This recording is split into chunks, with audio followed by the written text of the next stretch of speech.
ایک حدیث میں ہے کہ کسی نے پوچھا یا رسول اللہ کون سا صدقہ سب سے افضل ہے؟ نبی علیہ السلام نے فرمایا جو اس قریبی رشتہ دار پر کیا جائے جو اپنے دل میں تمہاری عداوت چھپائے ہوئے ہو۔ ایک حدیث میں ہے کہ جو شخص دودھ دینے والی بکری کسی کو ہبہ کر دے یا کسی کو درہم صدقہ کر دے تو اسے ایک غلام آزاد کرنے کے برابر ثواب ملے گا۔ ایک حدیث میں ہے کہ ہر قرض صدقہ ہے۔ ایک حدیث میں ہے کہ میں نے شب معراج کے موقع پر جنت کے دروازے پر لکھا ہوا دیکھا کہ صدقہ کا ثواب 10 گنا ہوتا ہے اور قرض کا ثواب 18 گنا ہوتا ہے۔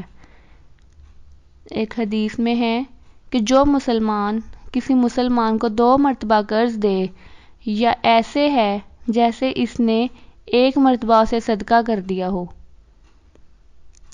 ایک حدیث میں ہے کہ ایک آدمی نے نبی علیہ السلام سے پوچھا کہ کون سا اسلام سب سے بہتر ہے؟ نبی علیہ السلام نے فرمایا کھانا کھلاؤ اور ان تمام لوگوں کو سلام کرو جنہیں پہچانتے ہو یا نہیں پہچانتے ہو۔ کسی صحابی رضی اللہ عنہ نے پوچھا کہ مجھے ہر چیز کے متعلق بتائیے۔ نبی علیہ السلام نے فرمایا ہر چیز کو پانی سے پیدا کیا گیا ہے۔ راوی نے پوچھا مجھے کوئی ایسا عمل بتائیں کہ اس پر عمل کرنے کے بعد میں جنت میں داخل ہو سکوں۔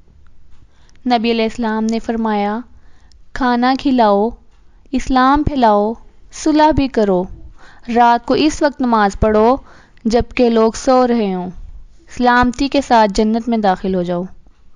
ایک حدیث میں ہے جو چیزیں اللہ کی رحمت کا سبب بنتی ہیں ان میں سے ایک یہ بھی ہے کسی مسلمان غریب آدمی کو کھانا کھلانا۔